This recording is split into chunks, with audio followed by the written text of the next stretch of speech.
Hello everyone, welcome to Triple Play Analytics. My name is Sasan Vishnu Butler, I'll be your host, and this is our inaugural long-form episode. So if you did listen to the short form, let me give you a quick rundown of how things work here at Triple Play. So we have two types of episodes, short, quick analyses, and the long-form, in-depth, stat-driven analysis. So each analysis is always stat-driven. We want solely facts, and we do that just by looking at the data, finding trends, and analyzing it and seeing, and really basing our conclusions and basing what we talk about on the data. So we usually look at NHL hockey, NBA basketball, and MLB baseball. And those are the three sports that are extremely stat driven. You have sabermetrics, a whole field for the MLB, and the NBA stats are becoming even more important with lineups, and NHL stats are growing even more. They've always been important for forwards, especially with scoring, but now with defensemen, with ice coverage, and goalies with more in-depth stats, more advanced stats. The NHL is kind of hopping on that analytics approach boat. So each episode we kind of have a specified structure, a little introductory thought, and then we get a little shout-outs to what's happened in the sporting world this week or whatever time frame it is. Then we go into the analysis, and then we end up with closing thoughts. So today we're looking at Nikita Kucherov versus William Karlsson, two top-notch NHL players. Nikita Kucherov playing for the Tampa Bay Lightning, who are on a tear this season, and William Karlsson on the new expansion team, the Las Vegas Golden Knights. And the Vegas Golden Knights have turned heads every single game this season. So first, a few shout-outs. One, to Kucherov's teammate, Andrei Vasilevsky, who made an insane behind-the-back glove save on Andrei Kopitar of the Los Angeles Kings. And that save and that whole, situation that was put in kind of just summarizes the Kings and the Lightning season, respectively. One, the Kings, they were just robbed of a goal. It was a larcenous save by Vasilevsky. And that just describes the Kings season. They're just being robbed of a playoff spot. Just everything is going right, but they're not winning. They're just getting robbed over and over again. And then Vasilevsky making the spectacular save that no one expected. No one expected him to be that good. Well, that's with the Lightning. The Lightning were good last season. They failed to make the playoffs, though. This season, nobody expected them to just be insanely good. They've dominated the East. And then next, in the baseball world, Yu Darvish. Finally, we have a big free agency move. Yu Darvish has decided to sign with the Chicago Cubs, 6-year, $126 million. I believe he has a chance of making $150 million based off of incentives, which includes winning a few Cy Youngs or something like that. Good deal for Darvish, good deal for the Cubs.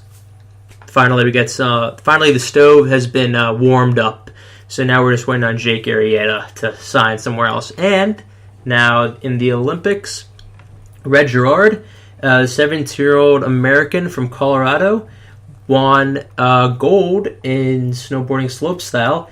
He is the third youngest male to win an Olympic medal. That is pretty insane. Granted, he dethroned the Canadian legend. And it's just insane to see a 17-year-old. He's younger than me. He's won an Olympic gold. So congrats to Red.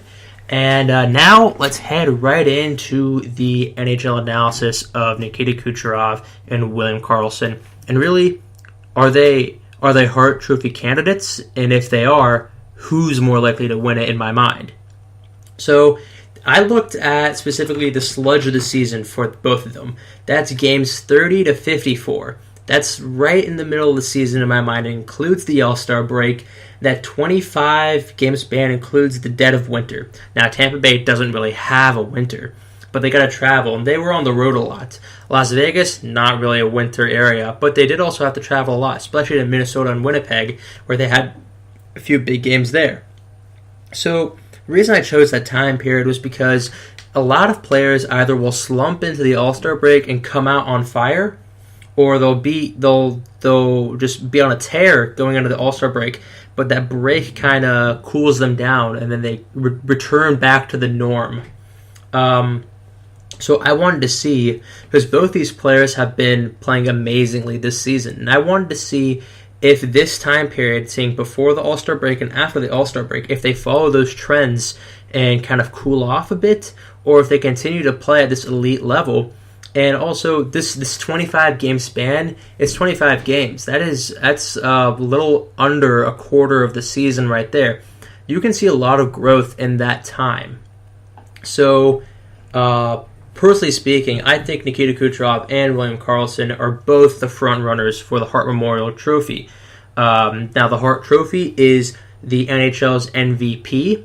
It should go to the player who is deemed the most valuable to their team.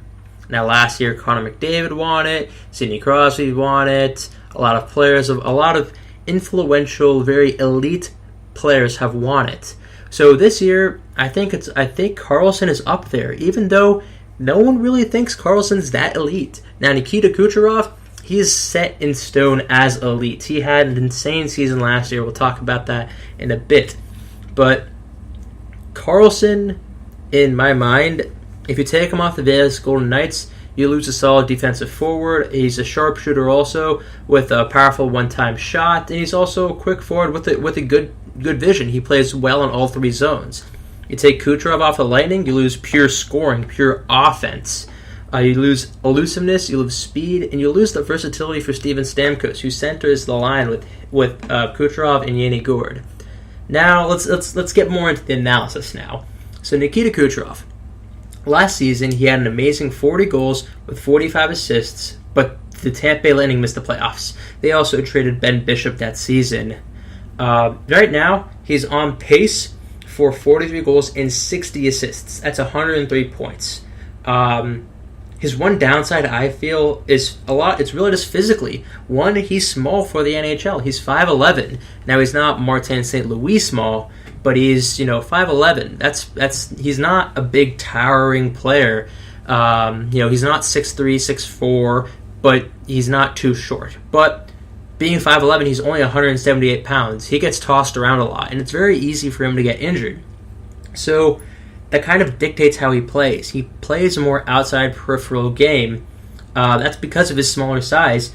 And if he were larger, well, he could be more physical and he could play further down low. He could probably move more closer towards the net, get better scoring chances, and help his teammates get set up more. However, he has an insane upside.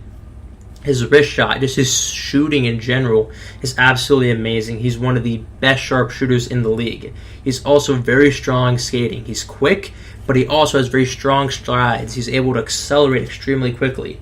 He has very soft and skilled hands, which makes him have disgustingly good dekes, almost Dexuk-like dekes.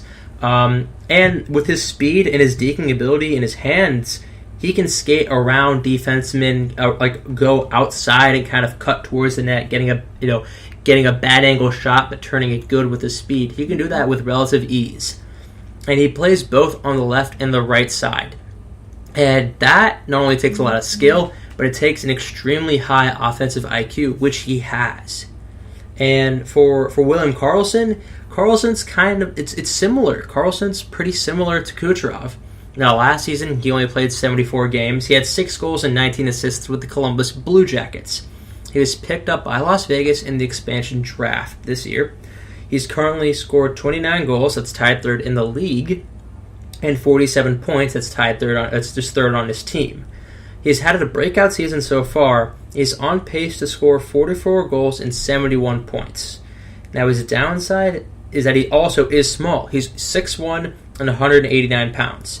So Kucherov is 5'11", 178. Karlsson is 6'1", 189. These guys are both small. They can get thrown around a lot. They're very successful to big hits. Now, he does have a good upside. He has a great hockey sense like Kucherov. He has nearly passing skills. His hands might not be as good as Kucherov's, but his passing ability is very, very similar. He's also extremely strong defensively. He plays all three zones very well, especially the defensive zone. That's why I think he's a very, very good two-way forward. He can play back by his own net, but also then play a 200-foot game and get on his horse and get right into the offensive zone. He's also elusive. He's able to kind of sneak past, not really sneak past, but skate past in a very quick, elusive, snake-like manner between defensemen, avoid hits very quickly, just because he has a little smaller size and he doesn't weigh as much. Because he doesn't weigh as much, he's very quick on his feet. Just like how Kucherov is very fast. So now with Kucherov, there are a few trends I noticed in the 25 games. In these 25 games, Tampa Bay went 16-8-1. They cooled off a bit. If you could consider going 16-8-1 cooling off. So first, Kucherov his shot amount decreased a bit. He was averaging before, 5-ish shots per game. Now that kind of decreased by 2. Now he's averaging 3 shots per game during this 25 game span, and it was a steady decrease. And that also led to his goal scoring going down. He was on a goal scoring tear, and he kind of slowed down just because he stopped shooting the puck a bit. He had a 10-game goalless drought. Now, yet he was still able to continue his scoring pace just by his very good hockey IQ and passing ability. And before the All-Star break, he was extremely offensive. So he was in the offensive zone so much. His Corsi values were through the roof. However, after the All-Star break, he was playing so much more defensively. Now, granted, Kucherov's Corsi value is almost always above 50, and for those of you that are not really familiar with what Corsi means, whenever you say his Corsi value, that's his Corsi for percentage.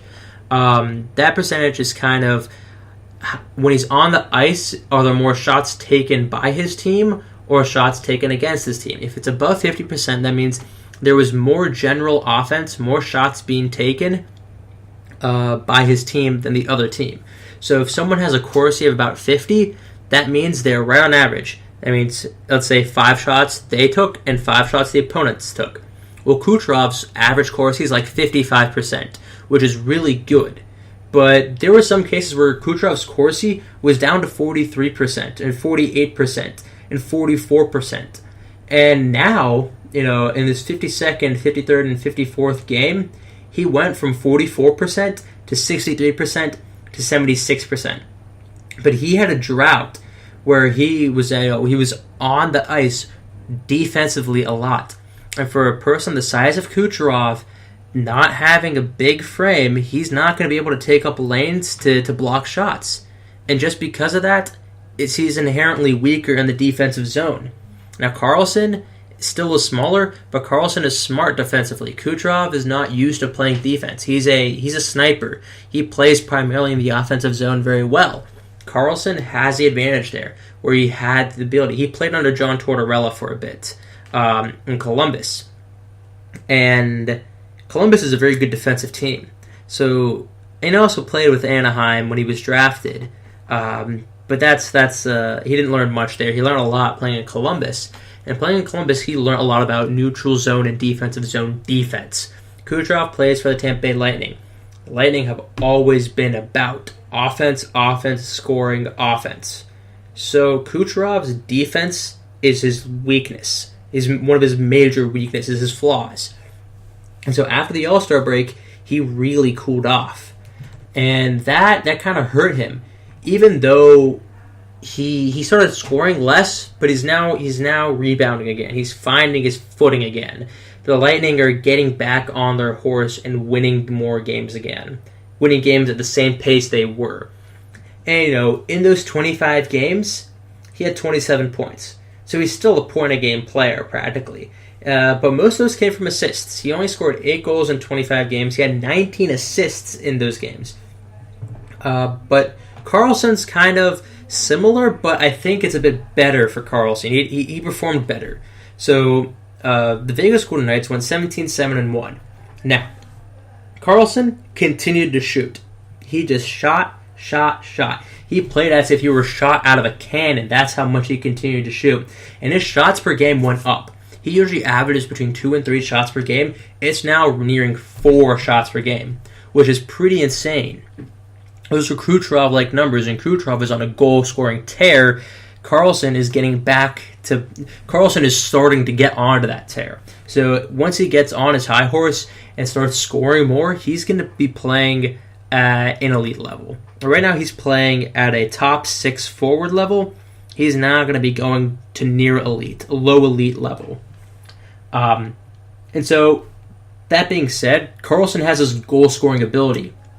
But one of his biggest upsides was his passing ability, his vision. And his assists started piling up more.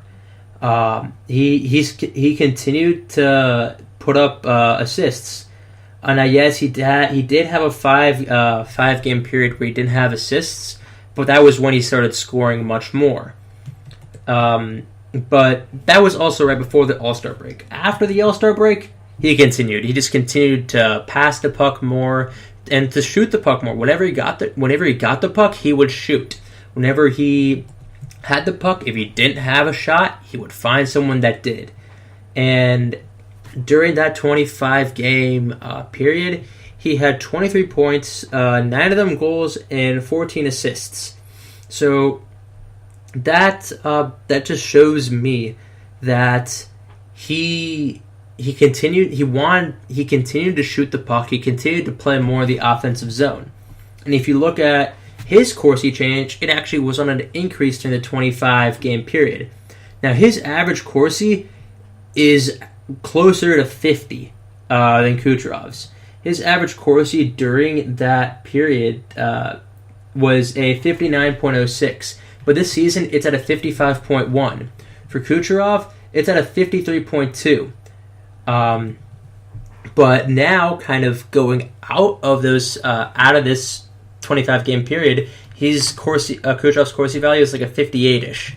So, it happened to be that Karlsson just started playing more offensively, and Vegas started moving the puck better out of their zone and really focusing more on offensive time possession and working on keeping the puck in the offensive zone and just scoring. And Vegas, they went 17-7-1. They had a shootout loss to Carolina on their 30th game, went on a 7-game win streak, lost St. Louis, and just kept trying to win. Now, yes, they started losing more towards the end of the 25 games, but they still continued to put up goals. They still continued to score goals, and cumulatively, he was just absolutely amazing, William Karlsson. I think that Karlsson has grown much more than Kucherov has. Because Kucherov, he scored 40 goals last season. He's on pace to score 43, I believe. So a 3-goal increase, that's good. Assist-wise, he had 45 assists. He's now going to be projected to 60 assists. That's good growth. That's really good growth. William Karlsson has even better growth. He went from 6 goals and I think 12 or 19 assists. 6 goals, 19 assists. He's now expected to have 44 goals and 71 points. That's insane. That's pure offensive minded growth. That's what he needed, because when he played with John Tortorella and the Columbus Blue Jackets, I don't think Torts is the coach of the Blue Jackets anymore. But when he played for the Blue Jackets, he kind of had to play defensively a lot more, and his Corsi value shows that. When he played in Columbus, his Corsi was 47.3 last year. In 2015-2016, he played 77 games, 49.3. When he played with Anaheim and Columbus, a full 82-game season, he had a 49 Corsi. This season, he's at 55.1. During this 25-game stretch, he had a 59.03. Kucherov has always been playing in the offensive zone. This season, he's at 53.2. Last season, when he played absolutely amazing, he was at a 55.7. 2015-2016, he played 77 games, 54.3. 14-15, he played 82 games, 55.8. He's always played better in the offensive zone, and he's more of an offensive-minded player. William Karlsson is a two-way forward that's finding his offensive touch and just cashing in. And we can see him cashing in because of his shooting percentage. Kucherov's shooting percentage, right now, he's shooting 25%. Oh no, that's not Kucherov, that's Karlsson. Excuse me. Karlsson's shooting percentage is 25%. That's a jump up from 6.25%. And then in 15-16, 8.3. 14-15, 10.2. This 25-game stretch, 26.4. Jumping from 6.25 to 25%. Karlsson is just cashing in on his shots. He's placing them better. Kucherov has always been good at shooting. This season, he's shooting 15%. Last season, 16.25%. The season before that, 14.35. The 14-15 season, 15.18. During the 25-game stretch, however, he shot 9.3%. His shots went down. He wasn't taking the shots he needed to take. He wasn't able to pick those corners and find those open net areas in the net that the goalie didn't have covered. Karlsson is just cashing in. And Karlsson hasn't taken as many shots as Kucherov. Kucherov has shot 186 times. Karlsson 116. So, take that with a grain of salt. But it's just, Karlsson is just finding better scoring opportunities than Kucherov. And it's showing on the scoreboard. It's showing on the stat book. It's showing in how they play. Because Vegas hasn't cooled off since the beginning. Vegas hasn't reset back to the mean in the West. The Lightning kind of did for a bit. For a very, very small amount of time, they lost 3 straight against Calgary, Vegas, and Minnesota. They came back with a 3-game win streak, but then loss, win, loss, win. They fluttered just a bit. And that was kind of them regressing back to the mean. Kind of saying, yeah, we have this insanely talented group of players on extremely nice contracts that are going to be around for a while. But we stopped playing at that elite level for a bit because playing at that high of a level is very hard. It takes a lot of energy, a lot of focus. And Tampa Bay just kind of hiccuped right there. And Vegas hasn't had that hiccup yet. So, for closing thoughts, and in my mind, Nikita Kucherov, as you probably heard, is just pure offense with an extremely high upside for offense. But Nikita doesn't have that defensive prowess that William Karlsson has. Karlsson is a young two-way forward, and he's found his scoring touch this season. And to me, the Hart Trophy goes to the most valuable player on his team. If you take Karlsson off of the Golden Knights, a lot changes. If you take Kucherov off the Lightning, a lot changes. But Karlsson, I think, is more valuable to the Golden Knights because he's been instrumental to their success. The Golden Knights, in my mind, are a team of high-depth players. Their defense doesn't have that stud that every other team has. Their offense has James Neal, and that's kind of it. Marchessault, yes, he had that 30-goal season. Erik Haula, yes, he was a cornerstone in Minnesota when they were primed to make that playoff run but couldn't just put all the pieces together. But William Karlsson has been that scoring touch, that third scoring touch that they need. Kucherov, now don't get me wrong, Kucherov is extremely valuable. None of this is to discount Kucherov's success and Kucherov's ability. But I think he's gonna win the scoring title. He's gonna beat out Malkin, Kessel, and Ovechkin because he is pure offense. But overall, value-wise, it goes to Karlsson. Because if you take Kucherov off of the Lightning still have Steven Stamkos, Vladislav Namestnikov, Yanni Gourde, Braden Point, and Tyler Johnson. That's on offense. Defense, they have Victor Hedman and so many other players. In goal, they have Andrei Vasilevsky. But the Golden Knights don't have that depth. They have a bunch of third-line, second-line forwards, but they don't have first-line forwards. Defense, they have a bunch of top 6 guys, but they don't have that top 2 or top 4. In that, yes, they have Marc-Andre Fleury and Malcolm Subban, but Fleury is not a Vasilevsky. Fleury has more experience than Vasilevsky. Vasilevsky has the size that the new modern NHL goalie needs. But Fleury, I think, is comparable to Vasilevsky, so those kind of even each other out. But Tampa wins on offense and defense any day.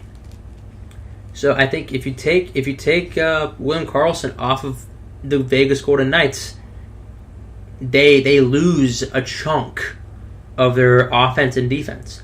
That's why I think the Hart Memorial Trophy should really go to William Karlsson, not Nikita Kucherov. Now, if Karlsson's not even in the discussion, that's fine, because maybe they're not going to give it to someone as inexperienced and not as skilled as him. So if it goes to Kucherov, that's still a very good choice. He is immensely valuable to the success of the Tampa Bay Lightning. And as a Pens fan, I'll concede this. The Penguins aren't a Stanley Cup champion team now. They're a contender, but they're not a champion. The Tampa Bay Lightning are a champion. They're expected to win the Stanley Cup. Vegas, they're contenders just based on the fact that they've had this insane regular season, and it seems like they're playing every game as if it were a playoff game. They're putting their heart and soul in it. They're playing with that chip on their shoulder. But I think, in the end, if it boils down between Kucherov and Karlsson, it goes to Karlsson in my mind. If I had a vote, I'm putting it on William Karlsson, not Nikita Kucherov. And so that kind of concludes our analysis. So, if you have any questions, have any points of contention, any comments, please leave it down below. I'll answer them in the comments. And next episode, that's kind of our final section, kind of a rebuttal portion. I see what you guys say, and I either defend my analysis or I concede, saying, yeah, you guys are right, I made this mistake, or I overvalue this portion of their game. So, thank you very much for listening to our inaugural episode. This is Triple Play Analytics. My name is Hassan Vishnu-Butler. Thank you very much. Hope all of you are having a good day, and I hope to see you guys next time in the next episode. Thank you.